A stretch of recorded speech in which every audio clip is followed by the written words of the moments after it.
Vous savez, c'est un peu comme, voilà, si on prend Notre-Dame de Paris, il y a quelqu'un qui l'a reconstruit, c'est pas lui qui va y faire la messe. À partir du moment où on est convaincu de son projet, je pense qu'il ne faut pas hésiter et il faut se lancer. Quand on fait du sport, soit on joue le championnat de France entre Français, soit on dit on va jouer la Coupe du Monde et on va se confronter aux acteurs internationaux. Tous les gens aujourd'hui qui font le monde de la cybersécurité sont présents au campus cyber. Moi, je ne suis pas sous perfusion de l'État. Il ne fallait pas laisser partir les Alcatel. La souveraineté numérique, on l'a perdue. Il faut être complètement aveugle pour ne pas voir qu'aujourd'hui, 100% de l'IT est géré par les acteurs américains. Voilà. Maintenant, ce sur quoi il faut travailler, c'est la souveraineté de nos données. Les femmes, il n'y en a pas assez dans le monde de la cybersécurité. Moi, je suis tombé amoureux de cette techno, comme quoi à 60 ans, on peut encore tomber amoureux, et on réussit jamais tout seul. Voilà. Moi, j'ai réussi tous mes projets parce que j'ai eu une équipe à côté de moi, mais sans cette équipe, j'aurais jamais réussi les projets que j'ai réussi. Il faut que l'État nous fixe une mission claire.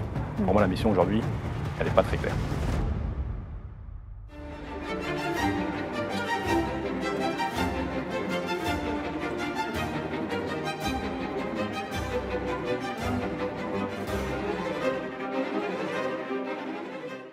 Bienvenue sur l'Angle d'attaque, l'émission cybersécurité, stratégie et business de Risk Intel Media. Vous êtes de plus en plus nombreux à suivre ce format et aussi à nous suivre de façon générale sur notre chaîne. N'oubliez pas donc de commenter, de vous abonner et surtout de partager ces contenus. C'est ce qui nous donne de la force et nous permet de continuer à vous proposer un contenu de qualité. Aujourd'hui, on reçoit sur cette émission Michel van der Berg. Alors, Michel van der Berg, vous êtes une figure emblématique de la cybersécurité, mais on va quand même rappeler un petit peu votre parcours, un parcours quand même assez riche et intéressant. Vous avez dans un premier temps fondé Atheos, donc une société de cybersécurité qui a été rachetée par Orange. Vous avez par la suite dirigé Orange Cyberdéfense, qui est devenue une référence en matière de cybersécurité à l'international.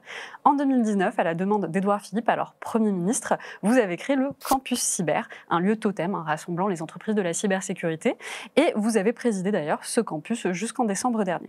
Récemment, vous avez fait aussi l'acquisition de SecLab, une société spécialisée dans la cybersécurité des systèmes critiques. Merci de nous rejoindre aujourd'hui pour répondre à nos questions. Alors Michel, comme on l'expliquait, vous avez quitté le campus cyber après 3 années à le diriger. Est-ce que vous pouvez nous expliquer ce départ et puis pourquoi maintenant ? Alors, déjà, c'est 4 ans, puisqu'on a créé l'entreprise en décembre 2020. Donc voilà, en décembre 2024, donc j'aurais présidé l'entreprise pendant 4 ans. C'est vrai que la première année, c'était une phase de constitution de l'entreprise, donc moins opérationnelle. Pourquoi je quitte le campus ? Dans tout projet, il y a plusieurs phases. Si on prend le cas du campus cyber, il y a eu la phase de préconfiguration, de regarder qu'est-ce qu'on pouvait faire avec ce campus cyber, la phase d'opérationnalisation, la phase de trouver le lieu, de faire vivre ce lieu, d'aménager ce lieu. Aujourd'hui, le campus cyber existe, c'est 26 000 m², c'est plus de 150 entreprises qui ont décidé de s'y installer. Hier, j'y étais, il y avait plus de 1000 personnes au sein du campus qui venaient y travailler. Donc, c'est un lieu totem qui fonctionne. Maintenant, il faut qu'il trouve sa place dans l'écosystème. Donc, ce qu'on a fait, c'est avec l'ANSSI cet été, on a interviewé l'ensemble des adhérents, des gens qui ont décidé de s'investir dans le campus cyber. On a fait un audit pour construire la feuille de route qui va donner voilà, les priorités du campus cyber pour les 3 ou 4 prochaines années. Je pense que c'est quelqu'un d'autre qui doit prendre aujourd'hui cette responsabilité. Vous savez, c'est un peu comme, voilà, si on prend Notre-Dame de Paris, il y a quelqu'un qui l'a reconstruit, c'est pas lui qui va y faire la messe. Donc voilà, moi, je pense qu'aujourd'hui, j'ai construit ce campus, je l'ai fait vivre. Je pense qu'aujourd'hui, il faut lui trouver sa raison d'être. C'est un projet sur plusieurs années. Je pense que ce soit bien que ce soit quelqu'un d'autre qui le fasse et une nouvelle équipe qui le fasse. Alors, Michel, évidemment, votre départ n'est pas une exclusivité. Vous avez d'ailleurs communiqué sur LinkedIn pour l'annoncer. Et dans ce LinkedIn, vous avez mentionné qu'on vous a demandé, au lieu de construire un projet, mais sans réellement vous donner de vision. Est-ce que vous pouvez nous expliquer un peu plus ce point ? En fait, c'est un peu ça. Quand j'ai été appelé, moi, par Guillaume Poupard et Claire Landais, qui était la GDSN de l'époque, c'était, voilà, on a une demande du président de la République qui est de créer un campus cyber. Et en fait, la feuille de route, c'était un Beersheba à la française. Voilà. Donc, Beersheba, je voyais bien ce que c'était. C'est le lieu cybersécurité d'Israël. À la française, je me suis dit, je ne sais pas trop ce que veut dire. C'était le président de la République qui nous avait confié cette mission. On s'est dit, voilà, on va créer ce qu'on appelle une équipe fondatrice. Donc, on s'est réunis avec, à l'époque, on était très peu nombreux, Atos, Orange, Thales, le ministre de l'époque était Cédrico, Guillaume Poupard. On s'est dit, voilà, qu'est-ce qu'on veut faire de ce campus cyber, qui on implique. On a donc beaucoup interviewé, on a créé des séquences de préconfiguration pour créer ce campus cyber. On l'a fait vivre. Et c'est nous qui avons décidé ce qui devait devenir en créant ces piliers, opérations, faire briller l'expertise française, etc., etc. Voilà, c'est nous qui l'avons conçu, parce qu'effectivement, la demande était un peu vague et forcément interprétable. Voilà, donc on l'a interprété de notre façon, en espérant que ça réponde à cette volonté présidentielle. Alors, il est vrai que le campus cyber a été dans un premier temps vu comme la Silicon Valley de la France. Est-ce que vous pensez qu'on a réellement atteint les objectifs? Alors, je vois notamment que la presse se fait l'écho d'un manque de coopération présent au niveau des acteurs. Est-ce que l'écosystème français cyber est vraiment prêt à coopérer? Alors, les objectifs qu'on avait, c'était déjà de rassembler l'écosystème au sein d'un lieu totem. Voilà, ça c'était vraiment ce qui avait été fixé, donc, et c'est ce qu'on a fait, puisque au sein du campus cyber, on a vraiment différentes entités, différents acteurs du monde de la cybersécurité. On a des associations, on a des écoles, on a les gens de la recherche, on a l'État, on a des clients finaux, on a des startups, on a des PME, on a des grands offreurs, on a même des grands offreurs internationaux. Donc, tous les gens aujourd'hui qui font le monde de la cybersécurité sont présents au campus cyber. Donc ça, l'objectif est réussi. Deuxième objectif qu'on avait fixé, c'est faire briller l'expertise française en termes de cybersécurité. On a reçu plus de 150 délégations qui sont venues visiter le campus cyber et qui à chaque fois nous disent « Waouh, les Français, vous avez quand même réussi à faire quelque chose qui n'existe nulle part dans le monde. » Moi, il y avait les gens de la Maison-Blanche des États-Unis, des Américains qui disaient « Les Français, vous avez été bons là-dessus, nous, on ne l'a pas fait. » Donc je pense qu'on peut être fiers de ça. Après, la difficulté, c'est qu'effectivement, à partir du moment où on rassemble l'ensemble de l'écosystème, le conseil d'administration du campus cyber, c'est 19 membres qui ont des besoins extrêmement différents les uns par rapport aux autres. Entre une école et un grand offreur comme Capgemini, une association, une PME et l'INRIA pour la recherche, les besoins et les attentes sont extrêmement différents. Donc notre rôle, nous, équipe du campus cyber, c'est d'essayer de faire travailler tous ces gens-là ensemble, et puis de prioriser. Alors des fois, ça plaît à d'autres, ça plaît moins à ceux qui ne sont pas forcément dans la première liste de cours de ce que doit faire le campus cyber.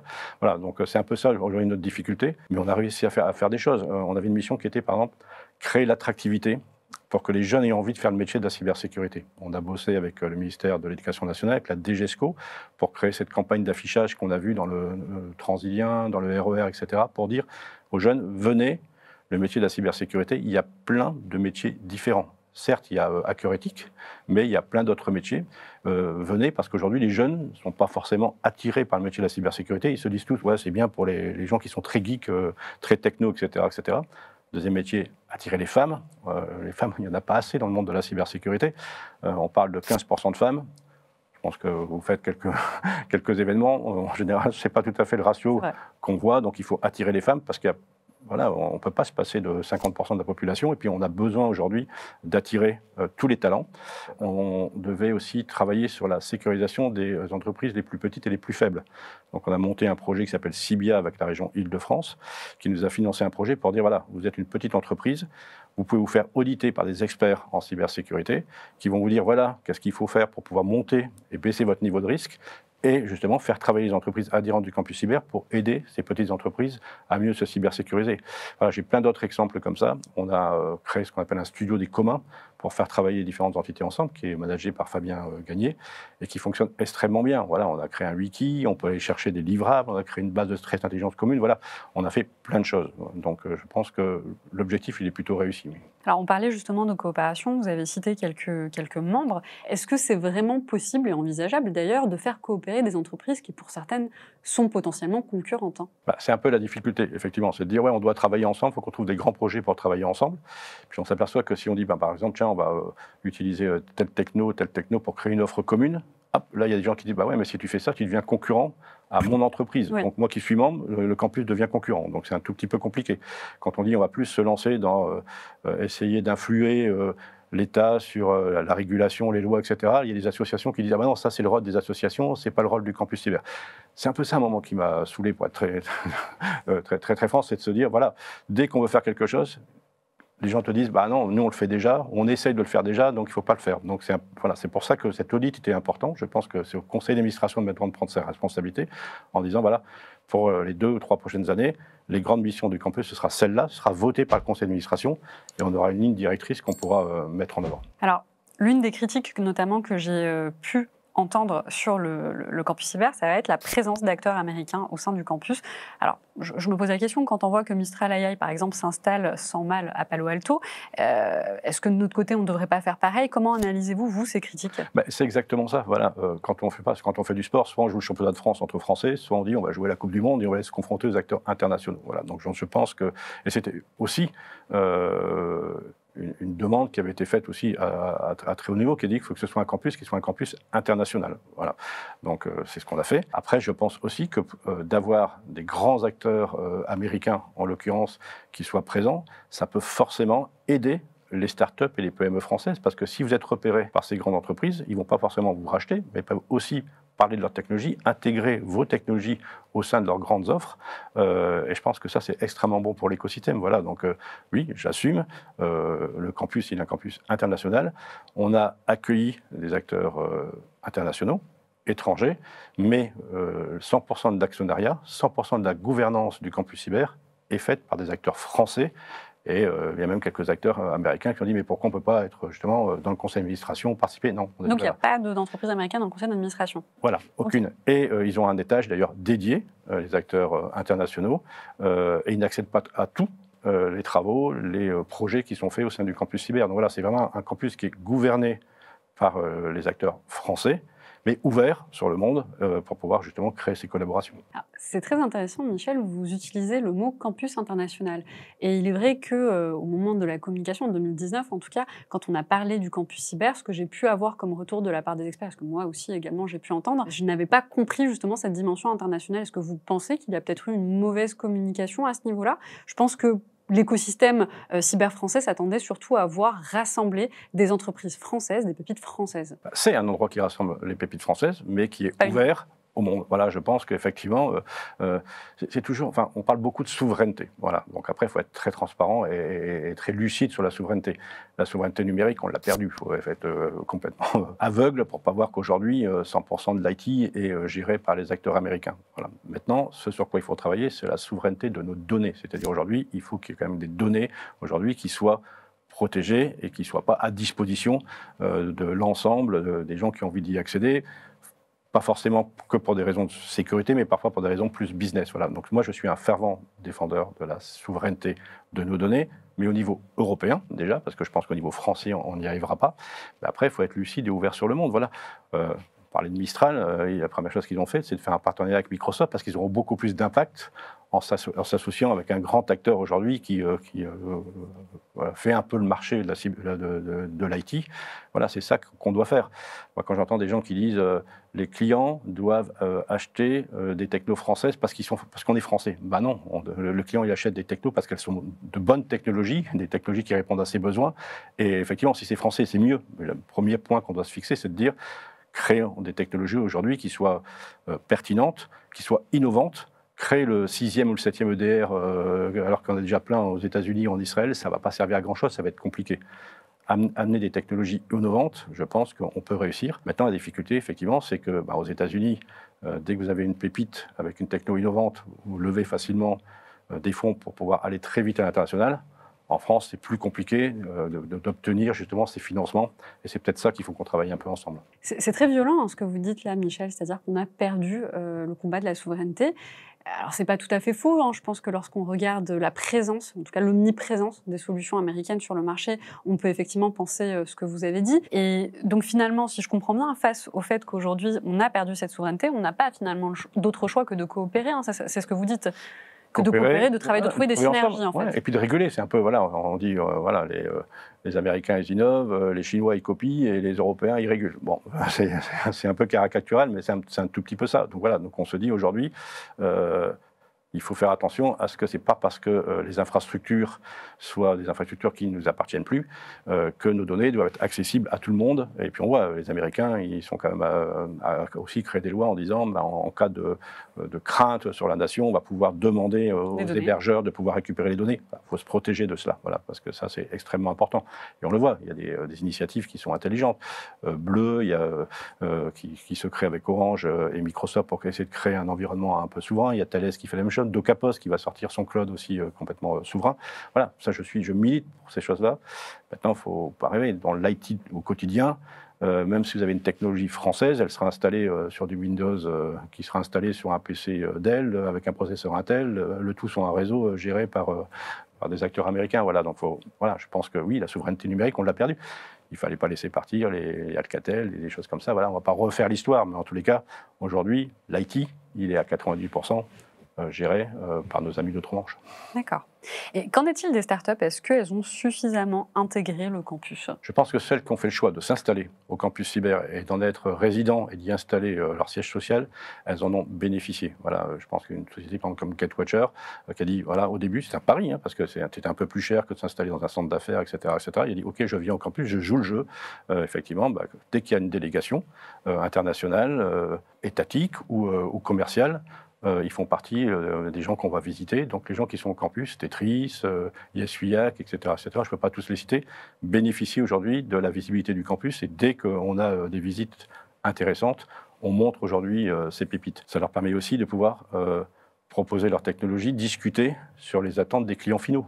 On a plus de 150 grands acteurs, sociétés qu'on appelle bénéficiaires, les BNP, les Alstom, toutes ces grandes entreprises, Thales, Safran, etc., qui sont présents au campus et qui sont disponibles pour discuter justement sur qu'est-ce qu'ils attendent aujourd'hui en termes de technologie et un peu se confronter avec les startups françaises pour regarder comment ils peuvent un peu améliorer leur développement, etc., etc. Donc ça fonctionne.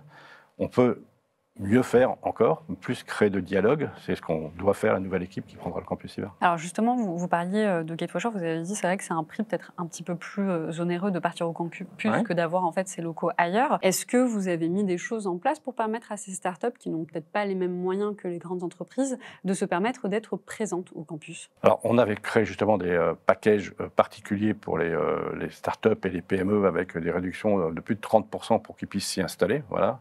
Le principe du campus, il est complexe puisque effectivement on a donc la tour ne nous appartient pas. Voilà. Donc moi je suis locataire et je fais des contrats de sous-location. Donc le propriétaire de la tour aujourd'hui, il me loue les 26 000 m². Moi déjà sur les 26 000 m², je peux en louer que 20 000 parce qu'effectivement j'ai tous les espaces communs qui ne sont pas louables, qui servent justement à faire à ce que les gens puissent se rencontrer, que je ne peux pas louer. Donc du coup le ratio est je dois payer pour 26 000, j'en loue 20 000, donc effectivement, ces 6 000, il faut bien qu'ils soient payés, donc on les rajoute au loyer des 20 000 euros. Après, le lieu, on a voulu un lieu où les gens, c'était en pleine période de Covid, en disant qu'est-ce qu'on doit faire pour que les gens reviennent, etc., etc.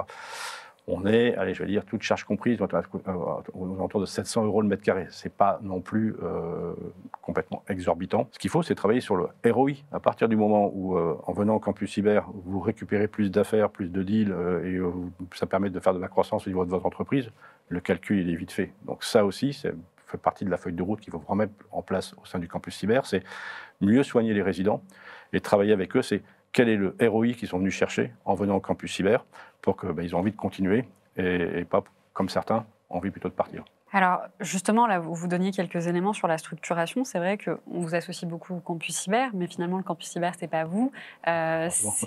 C'est aussi des actionnaires, c'est aussi des équipes. Comment est structuré le campus cyber? Alors ça, c'était une volonté. C'est vraiment le prérequis qui a été fixé par le gouvernement, par Emmanuel Macron, c'est que ce soit un projet privé-public, c'est-à-dire porté par les acteurs privés et soutenu par l'État. Donc aujourd'hui, le campus cyber, c'est une SAS, c'est une société privée qui est détenue à 39% par l'État et donc à 61% par ses autres actionnaires.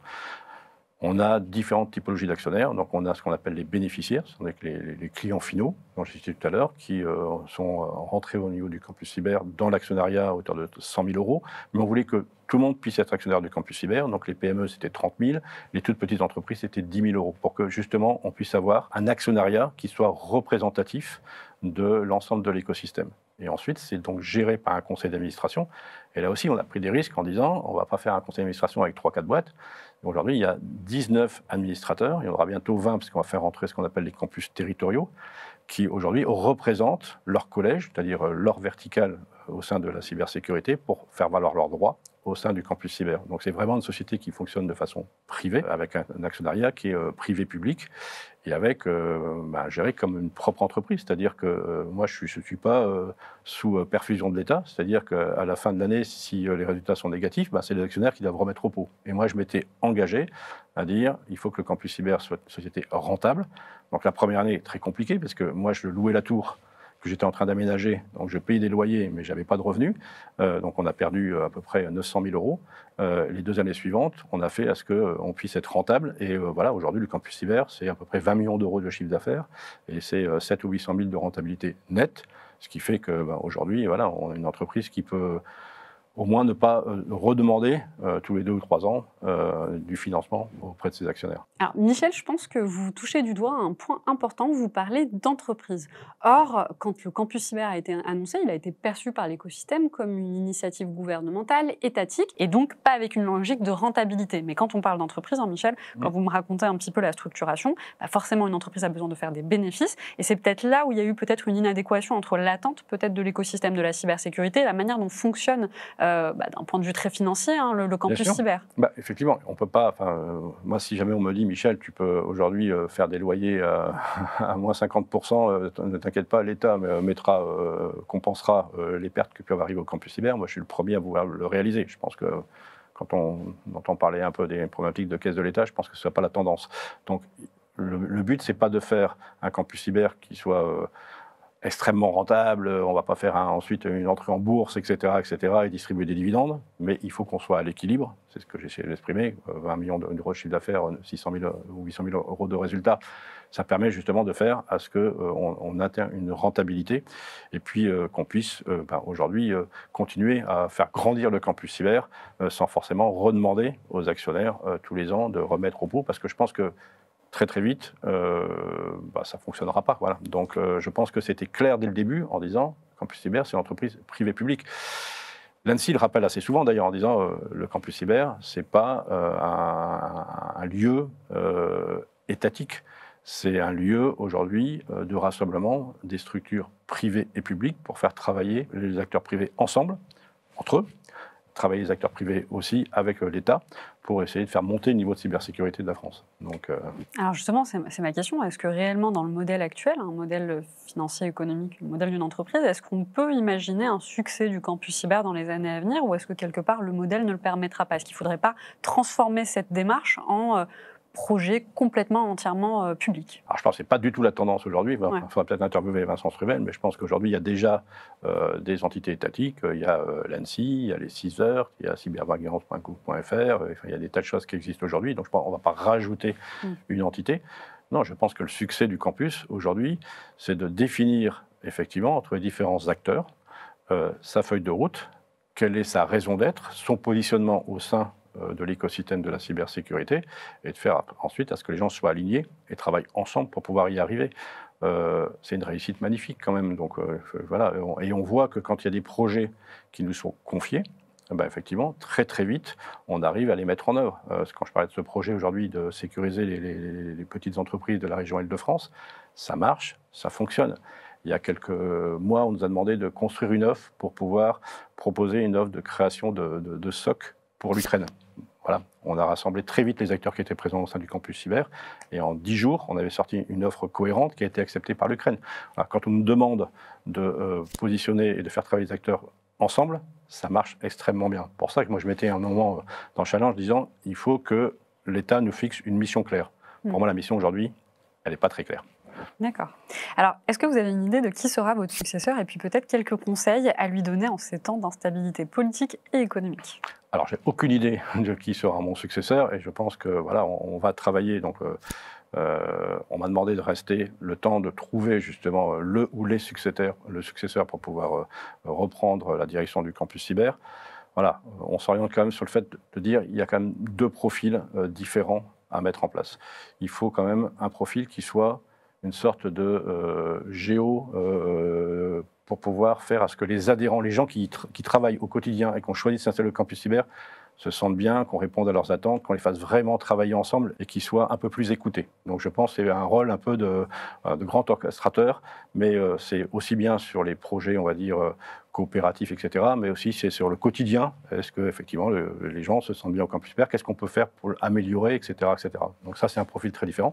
Et ensuite, il faut un autre profil qui soit un profil plus représentatif, qui soit un profil qui travaille aussi avec les différentes entités pour pouvoir se dire, voilà, aujourd'hui, comment on existe, comment on se positionne et c'est quoi le rôle du campus cyber au quotidien. Donc je pense que ce sera plutôt un recrutement d'un président exécutif et d'un DG, président exécutif qui travaille sur la partie représentativité et sur la partie, on va dire, lien avec l'écosystème, et quelqu'un qui s'occupe plus en interne de s'assurer à ce que les résidents du campus cyber soient heureux d'y être et y trouvent ce fameux ROI. Donc finalement, un rôle à deux casquettes. Un rôle à deux casquettes. Ouais. Alors j'aimerais parler de l'appel d'offres sur la cybersécurité des ministères. Vous avez apporté votre soutien aux perdants malheureux, un consortium français, face à un consortium franco-canadien. Certains observateurs ont parlé d'une perte de souveraineté, donc on revient un petit peu à la question de souveraineté du début. Qu'en pensez-vous et pourquoi avoir soutenu justement le consortium français? Alors, moi j'ai soutenu le consortium français parce qu'effectivement il y a un consortium qui s'est créé avec 3 ou 4 acteurs qui étaient tous au campus cyber et qui exprimaient le fait de dire, en fait, le fait d'être au campus cyber, ça va nous permettre aussi d'avoir un lieu pour travailler justement sur notre expertise commune, la mettre en avant et vous en faire bénéficier. Voilà, je l'ai soutenu. De l'autre côté, il y avait un autre consortium, celui qui était, je pense, parce que je n'ai pas commenté les décisions de l'État, hein, ce n'est pas moi qui ai choisi, qui était un consortium avec effectivement CGI, mais dans lequel il y avait aussi 2 autres acteurs qui sont Campus Cyber, Weston et Soprasteria. Voilà. Ils ont gardé ceux qui étaient en place. Effectivement, on ne peut pas me le reprocher. Moi, j'ai soutenu les acteurs du Campus Cyber qui ont envie de monter cette offre. Ils n'ont pas été retenus. Et est-ce que vous comprenez la décision des pouvoirs publics ? Je ne sais pas si je dois la comprendre ou pas la comprendre. En tous les cas, ce que je sais, c'est que les équipes interministérielles étaient contentes des gens qui étaient en place, qu'ils avaient envie de continuer avec les acteurs sur lesquels ils avaient commencé les projets, et qu'apparemment, je dis bien apparemment, parce que je n'ai pas du tout participé à la décision, il y avait une différence de prix qui était assez conséquente. Voilà, donc je ne sais pas si je la comprends ou je ne la comprends pas. En tout cas, ce n'est pas ma décision. Moi, j'ai soutenu le consortium français. Une décision a été prise de façon opposée. Je ne vois pas en quoi le campus est responsable de la perte de cet appel d'offres interministériel. Alors j'aimerais revenir un petit peu sur votre passé d'entrepreneur, puisque vous reprenez finalement ce chemin-là. Je l'avais dit en introduction, vous avez fondé Atheos qui a été racheté par OCD, et puis récemment vous avez racheté SecLab avec d'autres investisseurs. Et je voulais revenir un peu sur ce parcours. L'entrepreneuriat n'était pas à la mode quand vous l'aviez fait, même si aujourd'hui on en voit de plus en plus apparaître. Quelle idée finalement d'entreprendre dans un pays plutôt habitué aux rentes de situation? Oui, ben voilà, c'est ça. Je pense que on ne devient pas entrepreneur. Voilà, je pense que. Alors comment on se lance? Comment on vit ça? On se lance parce que, si je prends le cas de SecLab, par exemple, ben voilà, moi je suis tombé amoureux de cette techno. Comme quoi, à 60 ans, on peut encore tomber amoureux. Je me suis dit, c'est une techno extraordinaire, il faut lui donner sa chance. Et je pense qu'aujourd'hui, j'ai envie d'être celui qui va porter ce projet. Peut-être que je vais me planter, j'en sais rien. Mais en tous les cas, je me suis dit, je ne peux pas passer à côté de l'acquisition de cette pépite. SecLab, c'est une entreprise qui est très peu connue et qui sécurise les actifs les plus sensibles de la nation. En fait, on sécurise les centres opérationnels des centrales nucléaires, la séparation entre le réseau IT, le réseau de surveillance de signalisation de la SNCF, on est au CNES, on est à la DGA, on est vraiment sur la sécurisation des données ou des réseaux qui ne peuvent pas être attaqués. Voilà, il faut que ce soit garanti qu'ils ne puissent pas être attaqués. Donc, effectivement, c'est un peu un marché de niche. Mais aujourd'hui, quand on voit l'hyperconnexion, que tout le monde va vers la numérisation, même les petites entreprises ont des actifs qui ne doivent jamais être attaqués pour qu'ils puissent, en cas de cyberattaque, pouvoir redémarrer, ce qu'on appelle la résilience. C'est exactement ce que fait SecLab. Donc, je me suis dit, j'ai une boîte française avec une techno qui est brevetée et qui est unique au monde, qui est 100% électronique, donc qui est infaillible parce qu'elle ne peut pas être attaquée par des vulnérabilités liées au développement, parce qu'il n'y en a pas de développement, et qui protège des choses extrêmement sensibles. Donc, c'est de faire bénéficier à l'ensemble des entreprises françaises de cette technologie.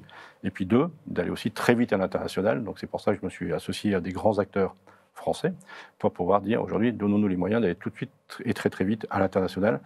On sécurise tout le domaine nucléaire français. On va aller voir tous les gens qui font du nucléaire dans le monde en leur disant, regardez, ça a été créé pour sécuriser les centrales nucléaires françaises, vous avez les mêmes besoins. La techno est déjà là, il n'y a plus qu'à l'installer. Alors, je veux qu'on reste sur ce sujet un petit peu plus longtemps de l'entrepreneuriat, notamment parce que des entrepreneurs nous suivent et je pense qu'ils se posent la question comment on devient entrepreneur? Pourquoi on devient entrepreneur? Alors, vous parliez de SecLab, vous en êtes tombé amoureux, mais vous m'avez également dit en début de cette interview, en off, que vous aviez fait pas mal de projets. Certains ont abouti, d'autres n'ont pas abouti, et puis certains n'ont même pas débuté. Donc, c'est clairement pas un chemin qui est simple à suivre. Comment on se lance? Pourquoi on se lance? Et qu'est-ce qui fait la différence? Parce que c'est un choix de vie qui est particulier. Ça demande de l'énergie, de la confiance, de la passion. Bon, là, vous parliez de SecLab, typiquement, vous en êtes tombé amoureux. Mais comment on fait ce choix-là, finalement, d'aller dans l'entrepreneuriat en France? Je pense que ce que j'expliquais tout à l'heure, à partir du moment où on est convaincu de son projet, je pense qu'il ne faut pas hésiter et il faut se lancer, quoi. Voilà, enfin, je ne sais pas comment exprimer ça, mais l'entrepreneuriat, c'est un état d'esprit.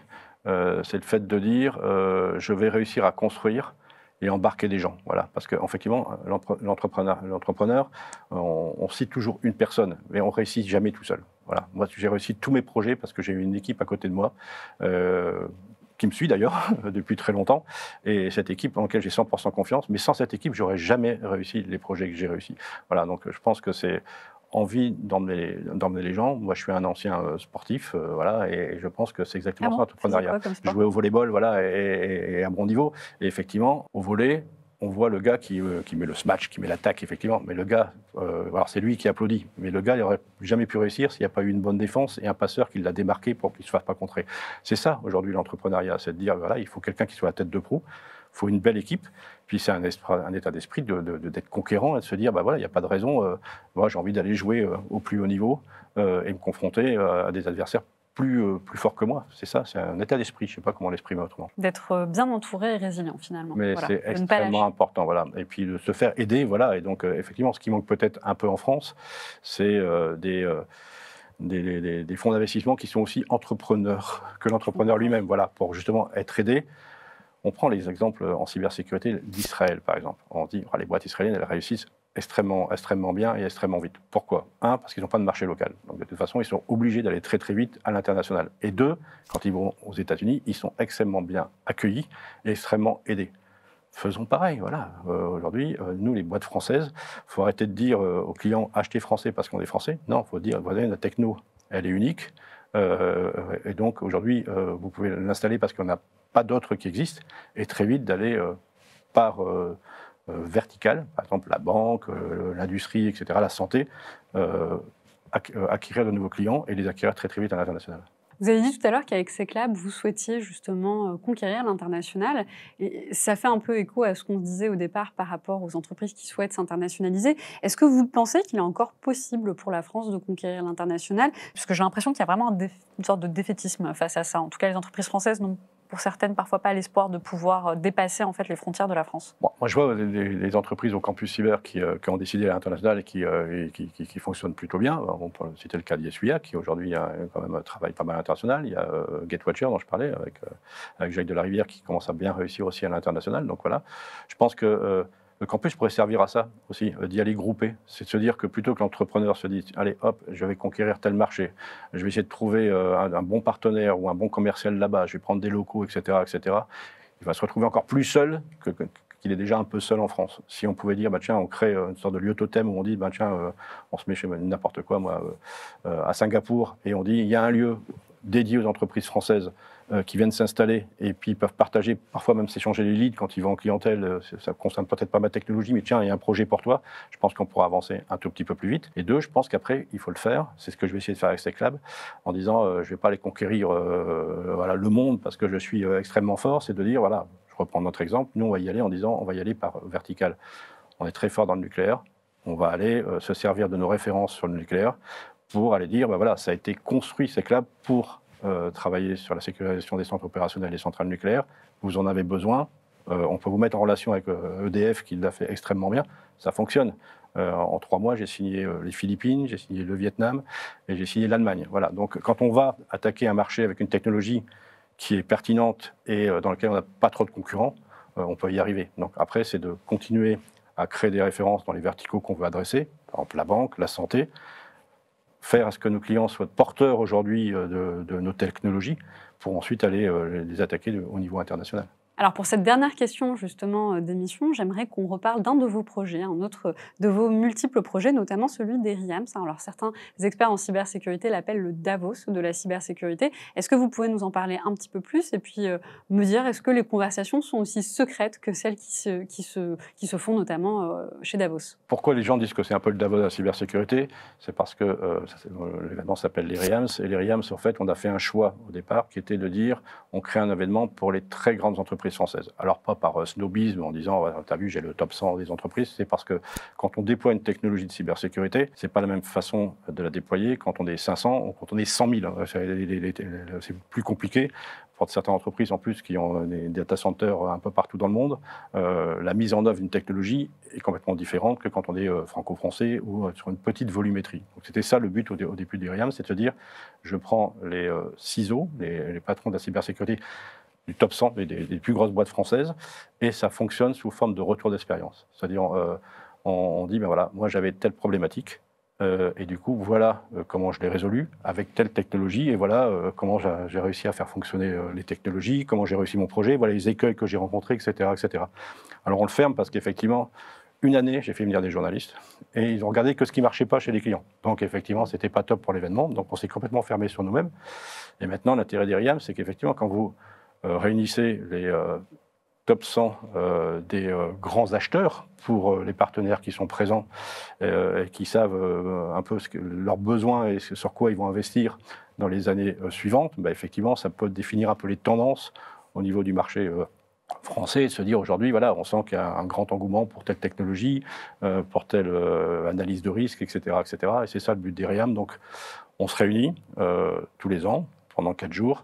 Et effectivement, ce qu'on se dit entre nous reste entre nous, mais bénéficie en tous les cas à tous les gens qui participent au IRIAM. Alors c'est un bon point que vous venez de mettre en avant, finalement ça va définir des tendances. Hein. Ouais. Est-ce qu'il y a une volonté peut-être d'ouvrir un petit peu, alors toujours contrôler j'imagine, parce que je comprends qu'il y a une mauvaise expérience, mais d'ouvrir un petit peu pour permettre justement au reste de l'écosystème d'apprécier ces tendances que vous avez identifiées pendant cet événement? Bah, c'est exactement la réflexion, merci, qu'on a eue avec le bureau, c'est de se dire, voilà, aujourd'hui, il faut qu'on puisse sortir des livrables d'Iriam. Voilà. Donc on ne va pas sortir un bouquin de 30 ou de 50 pages, mais en tous les cas, c'est de se dire, voilà, aujourd'hui, pour les grandes entreprises françaises, les grandes tendances, c'est ça. Les grands challenges, c'est ça. Les grands acteurs avec lesquels ils travaillent, ce sont ceux-là, etc., etc. Et donc de sortir une sorte de résumé de ce qui a pu être dit et quelles sont les grandes préoccupations à 1 an pour ces grands ciseaux, à 3 ans, à 5 ans, même si dans la cybersécurité, à 5 ans, c'est déjà un petit peu loin pour pouvoir se projeter. Bien écoutez, merci beaucoup Michel d'avoir répondu à mes questions, de nous avoir fait un petit retour d'expérience sur le campus. Je pense que ça va pas mal plaire et aussi répondre aux questionnements de l'écosystème. Et puis de nous avoir parlé également de SecLab, hein, puisque c'est votre nouveau projet. C'était l'Angle d'attaque, l'émission cybersécurité, stratégie et business de Risk Intel Media, notre nouveau format. N'oubliez pas d'enclencher la cloche, de vous abonner, de commenter, de partager ce que vous avez pensé de cet épisode et surtout de nous soutenir. C'est ce qui nous permet de nous donner de la force et de vous proposer toujours un contenu de qualité. Je vous dis à très bientôt.